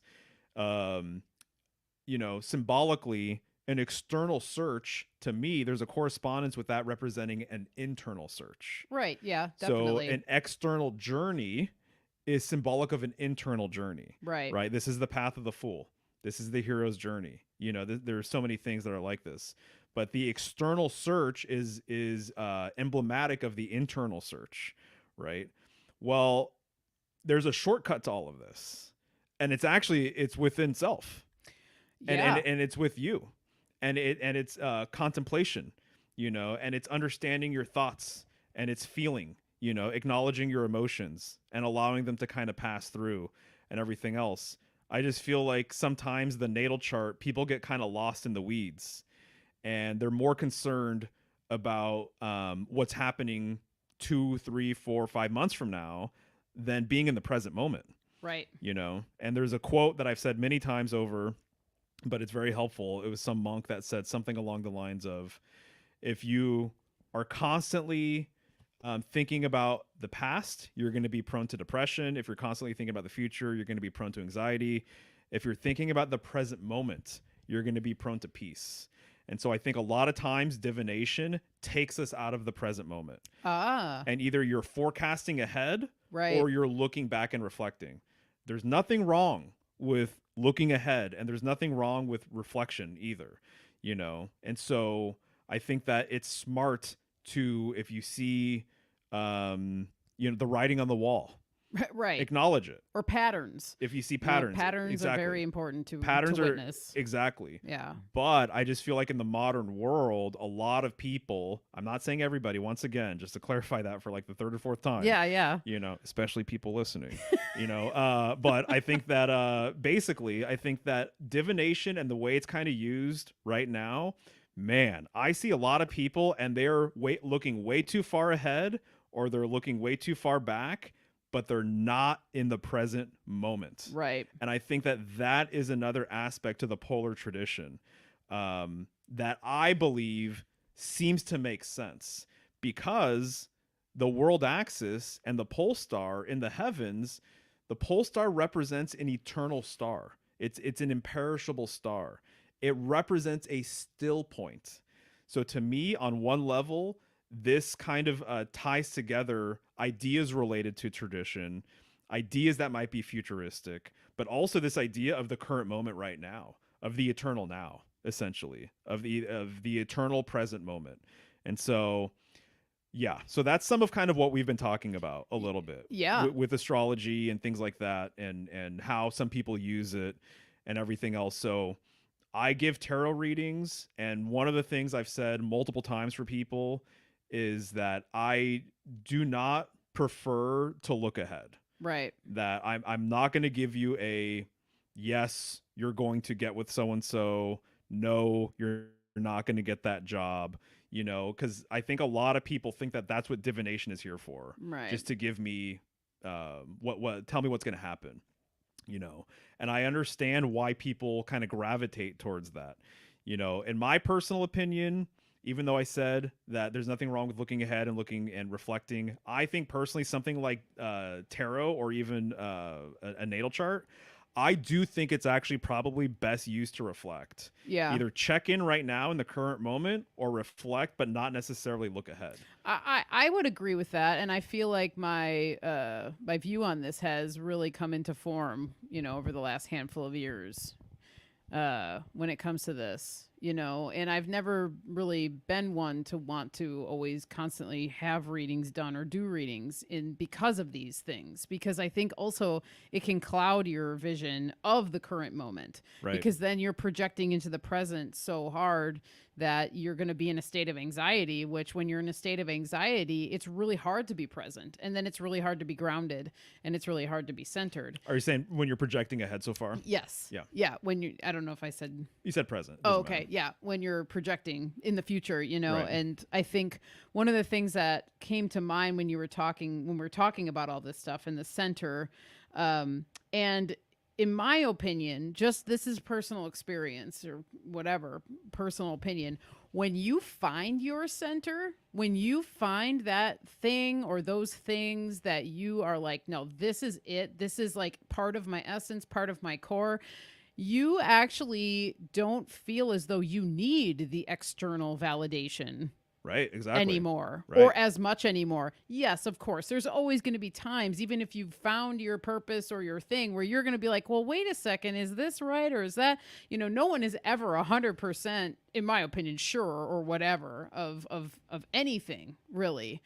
But it's when you know that about yourself, you actually don't need to lean on these sorts of things that are external crutches or what have you to tell you what's going to happen, because you have more faith and confidence and trust in your own self and your own abilities, that, well, whatever it is going to be, it's going to be okay, or it's going to be all right, or whatever, without having to even, assess it through another means or an outside means. And, that's Right. just something that came to mind, because I think that's just been my own personal experience.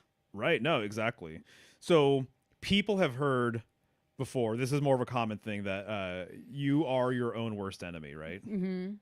You also are your own best ally. Yeah. You can be your own best ally, and so it's speaking to kind of what you're talking about, so I think that to me, what I get out of a lot of this symbolism is going back to your sort of most authentic self, getting towards your still point within, which connects you, to the cosmos.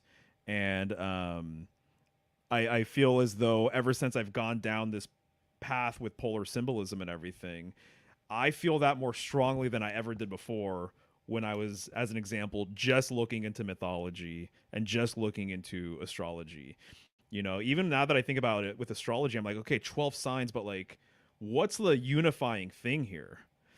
What's the unifying sort of aspect that ties it all together? Is it the sun, because everything is based around the path of the sun? Is it the first sign of astrology because it's the first? Is it the last sign of astrology because it's the last? Is it this sign? Is it that sign? What is it? And what I realized is that, oh, well, first off, there's, with astrology, there's so many systems out there that there's no agreeing. You're not going to get suddenly everybody to agree on what the proper way of looking at the signs is, Right. or even an understanding of what time it is, what sign we're actually in, Right. All of it. What year we're in. Right. Yeah. What I realized is, though, the most important part to me personally is that all of the signs of astrology revolve around one star, and it's the pole star. That's the unifying aspect. And that's why I think that, too, in a lot of ways, people have written about solar cults suppressing polar information.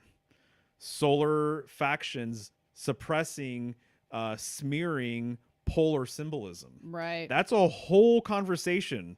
That's multiple videos that we can kind of talk about. Right. You know, that there are it seems as though two of the larger factions esoterically are a solar faction against a polar faction, and that this has been a thing for a very, very, very long time. And when you understand it and you can see it, it's kind of mind-blowing. It's really crazy to think about, actually.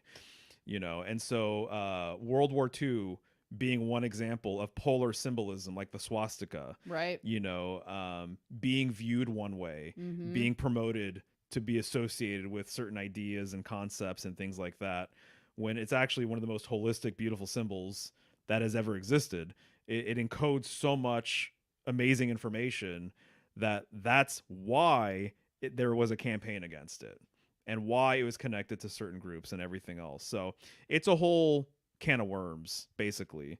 But that's what I see. So solar factions, seemingly unbeknownst to some of them, Right.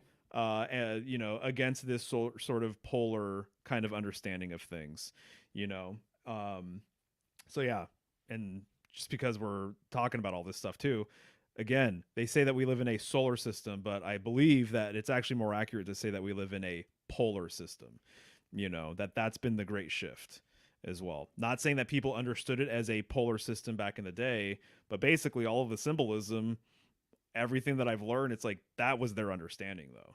You know, and that central pole connected all of the realms essentially together. Right. So it's a truly unifying thing. You know, it's more of a holistic way of looking at everything.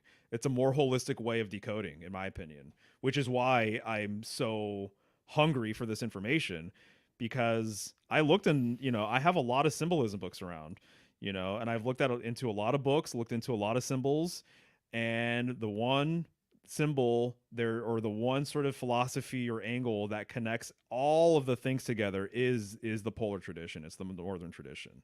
You know, it makes way more sense than anything else. Modern symbolism, you're going to see a lot of people associating everything essentially to the sun, and that is more of a modern construct. You know, so on one level, I understand why people repeat that, you know, but it's not entirely accurate. Yeah. You know, there's a larger sort of greater scope, I would say. No, I mean, it makes sense. And just to kind of tie it all back to Saturn again. Yeah. And one of the things I'm thinking about is if you're going off of the calendar year, you know, January is the first month of the year, and then it is ruled by Saturn. So again, we're back at the one, we're back at the pole, we're back at the first Right. thing. It is Yeah. the first month, and it is ruled by Capricorn. And the other thing that I think of with the Saturnian stuff and all that we're talking about is that it's like it's all about lessons, is usually what Saturn is about. There's a lot of lessons that come through. And some of the stuff we're talking about, these are some of the hardest lessons to learn. They're some of the most challenging lessons to learn. When you start to look at the world and ask more questions and wonder what's going on, there's huge paradigm shifts that happen that are painful sometimes, that make you lose, that make people turn away from you, that make people look at you differently or what have you.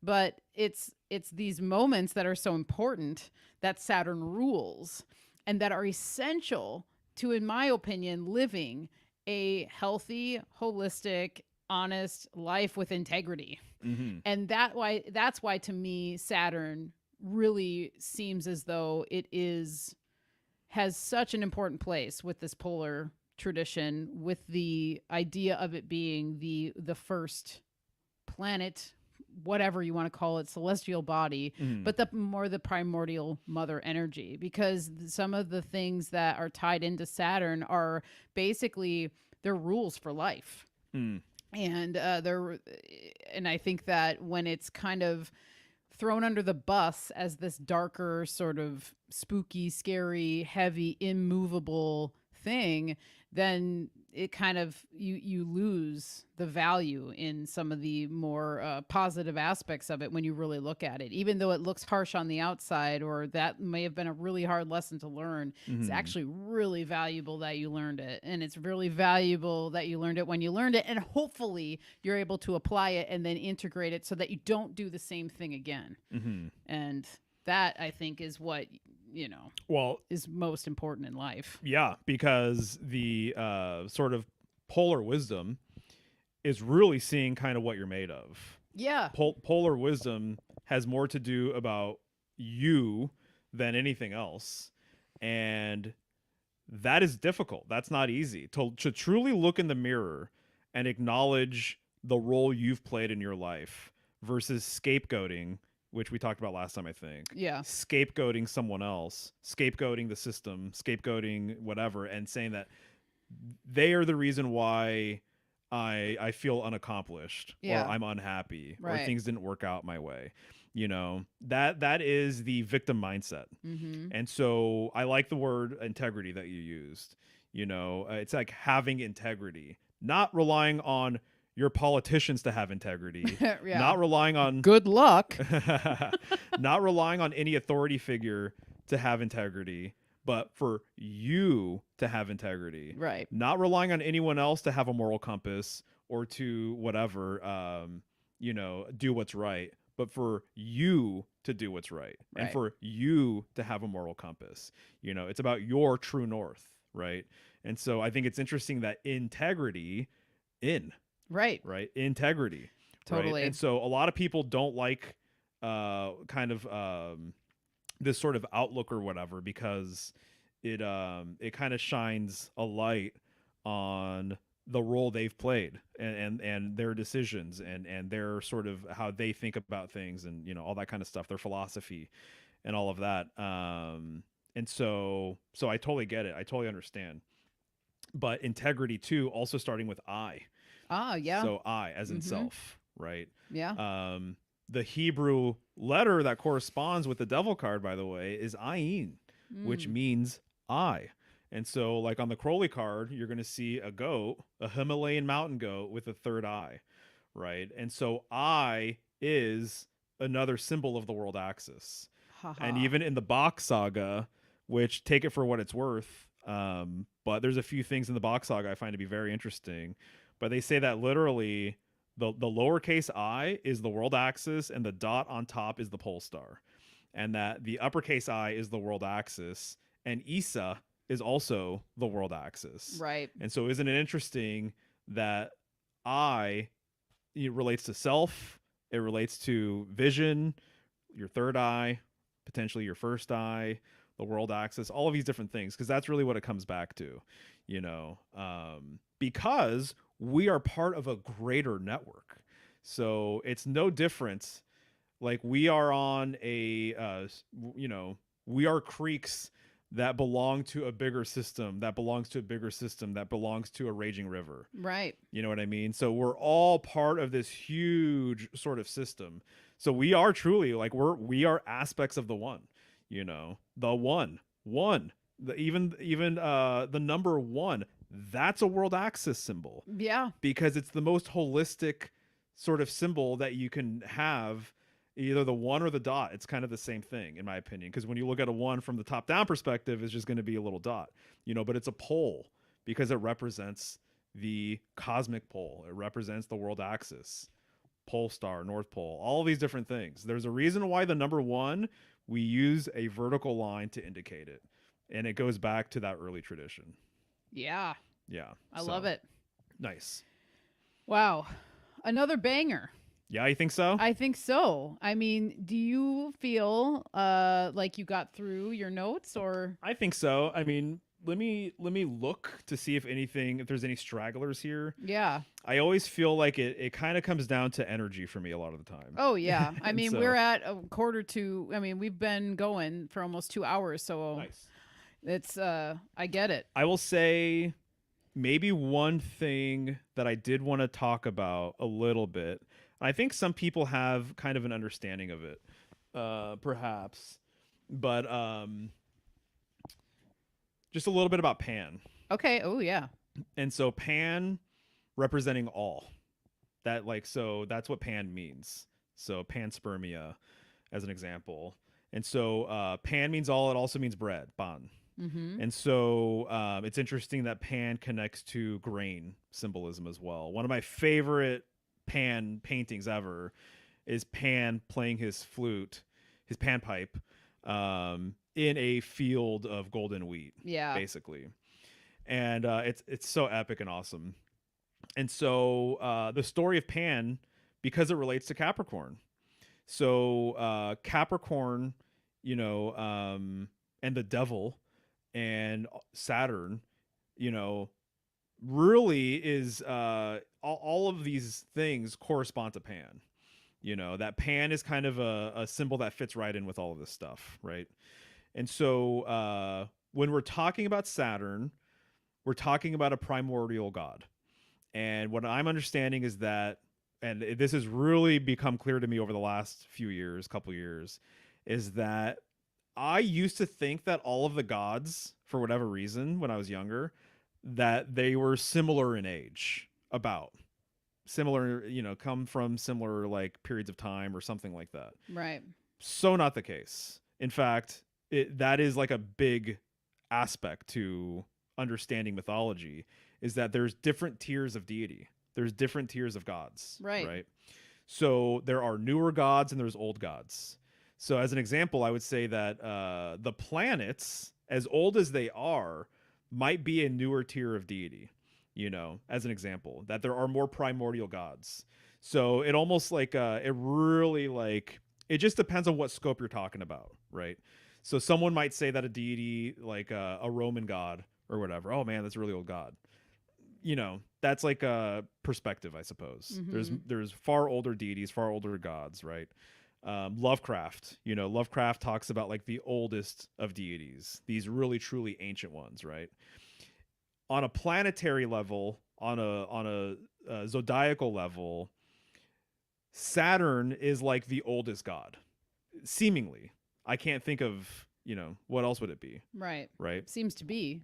And so Saturn would be the oldest god. And so she, they are associated with primordial energy, primordial symbolism. What are Saturn's pronouns? Yeah, I know. That'll be the next show. Oh man.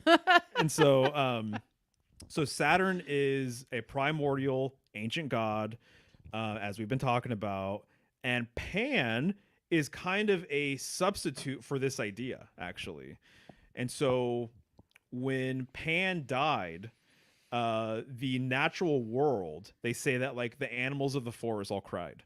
And so because what this symbolizes, in my opinion, is the end of the pagan era. Yeah. Yeah, we've talked about this. Right, making way for Christianity. Right. That's one way of interpreting the symbolism, is that when Pan died, so did all of the older nature gods and primordial deities and paganism at large. What a sad day that would have been. Exactly. The thing is that they shouted from, there's variations on the myth, but they shouted from ships onto shore, the great Pan is dead. Wow. And then literally you could hear the cries of the forest, according to the mythology. Right.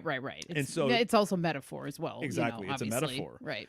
But it's like, to me, symbolically, it makes me wonder, is this kind of a substitute metaphor for the end of the Saturnian age? I love this. Yeah, and the end of the polar age. And the end of the polar age. Right. Whoa. Yes. Right. And so that's what it's speaking to, I think, is that it's the end of the golden age. It's the end of this Hyperborean northern age. It's the end of the earth being held up on a pedestal and being revered, making way for more of a heliocentric solar kind of age, a new age, if you will. Right. So just wanted to throw that out there, because I feel like I wrote down Pan last time. I didn't get around to explaining that, but I think that there's something there maybe worth chewing on. I think there is too. That's a really great point. Yeah. Yeah, I like the direction that's headed for sure. Nice. Thank you. So that's what I got. Wow, very nice. As always, thank you. Yeah, you got it. Thanks for doing another episode, and I mean, people really love hearing from you too. So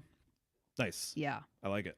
there'll be more We'll to do come. it again. Oh, yes, definitely. Maybe not Saturn, but, Something else. we'll have more coming down the pipeline for sure. Yeah, absolutely. Well, cool. I mean, I say we can put a bow on this one. Yeah. Yeah, Let's do and again, let people know where they can find you. And we got I know we got some slides too. That's true. We'll just do Yeah. the slides. Let's bring up the slides. All right. Thank you again, everybody in the chat, for hanging out and being here with us, listening in. And as always, thank you to all of the patrons that support us over here on the Healing Home. You guys are great and awesome. So, as always, thank you, Chance, Sarah G, Liam, Miri and Hank, Jenny G, Erica, Moonlander, Spoons, Mary, Louie, Logan, Mickey, Doreen, Debbie, Natasha, Nausicaa, Stephanie, Jennifer, Charlai, Peter, Elise and James, Amy, Rachel, Trisha, and Vanessa.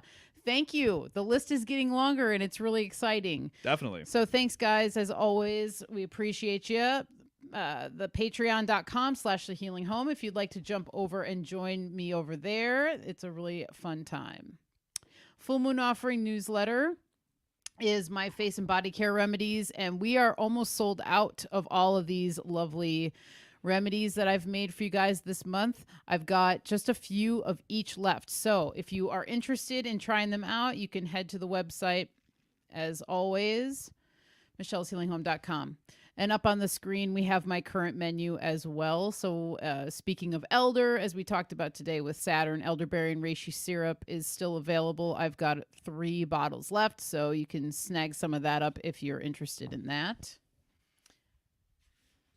And announcing, which I'm very excited to announce, I have a handbook for herbal and natural cat care coming out.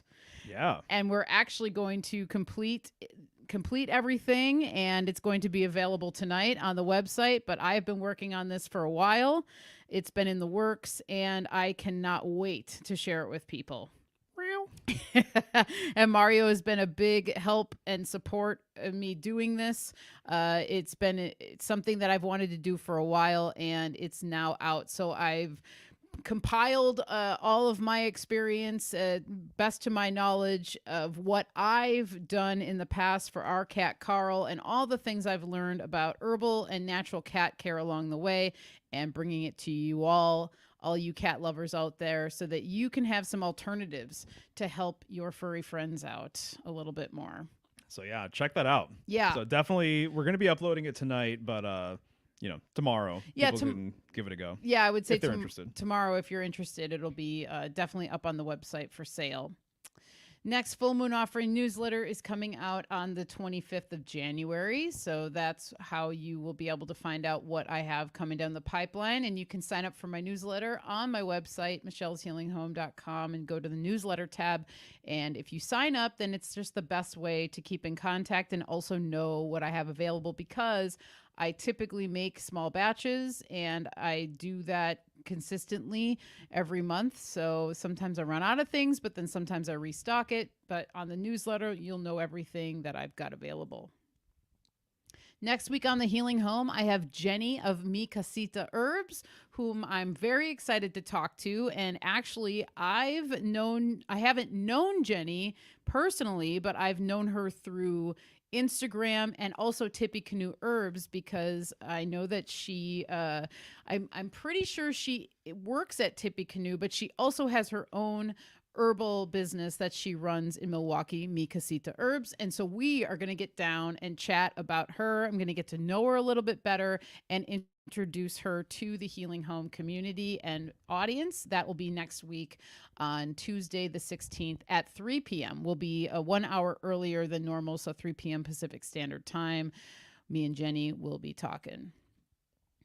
And tomorrow I have a second Crow 777 radio episode that's coming out, and it's all about herbal and natural pet and and cat care. So that also was an inspiration for me to get this PDF going and out there and finalized, because this episode is going to be dropping tomorrow. So if you want to hear more about the conversation we had about caring for pets naturally with herbs and the experiences that Crow and Jason and Rose have also had with their own pets, because they're all animal lovers themselves. So that'll be a really lovely episode. I'm looking forward to that one dropping. So that'll be coming out tomorrow. And you'll be able to listen to that, listen to the first hour, but also listen to the full 2 hours if you're a member of Crow777radio.com. And we're going to be on Interverse tomorrow. Yes. Talking about Elder. Yep. For the Capricorn season, Chance reached out to see if we wanted to just do an Elder chat. And, it's hard to resist. It's hard to resist Elder and Capricorn and all these Saturnian things. So we're going to jump on with the Astro Herbs crew. So me, Mario, Slick will be there, Kyle of Tippy Canoe, and of course Chance himself will be there as well. So that will be at 5 p.m. Pacific Standard Time tomorrow on the Interverse podcast for Vibrant. Yeah, that'll be fun. Mm-hmm. And then you guys can find my stuff, once again, symbolicstudies.com. If you're interested in a reading, I've got study packets available, $5. Yeah, got more stuff in the pipeline coming your way. So subscribe to my YouTube if you haven't, all that fun stuff. Yes, on Instagram as well. He's now on, you've always been on Twitter, but you've been having more of a presence on Twitter lately. Totally, yeah. So I paid for a premium account on Twitter, and so now I can actually post my videos, because beforehand they only let you have I can't remember, a minute, 20 seconds or something. So most of my videos are way beyond that. And so even right now we're on Twitter. So because of that, which is pretty exciting. Yeah, totally. So people are noticing more on there. Definitely. Yeah. Well, cool. Awesome. And that will conclude episode 57 of The Healing Home. Thank you again, Bub. Yeah. You got it. This was fun. This was great. And I hope it sparked some thoughts for y'all out there and help you to maybe look at Saturn a little differently and to do your own research and come to your own conclusions, because that's what it's all about, really. Yeah. I agree. Alrighty, y'all. Well, until next time. All right, guys. Take care out there. Have a good one. We'll see you soon. Bye-bye. Bye.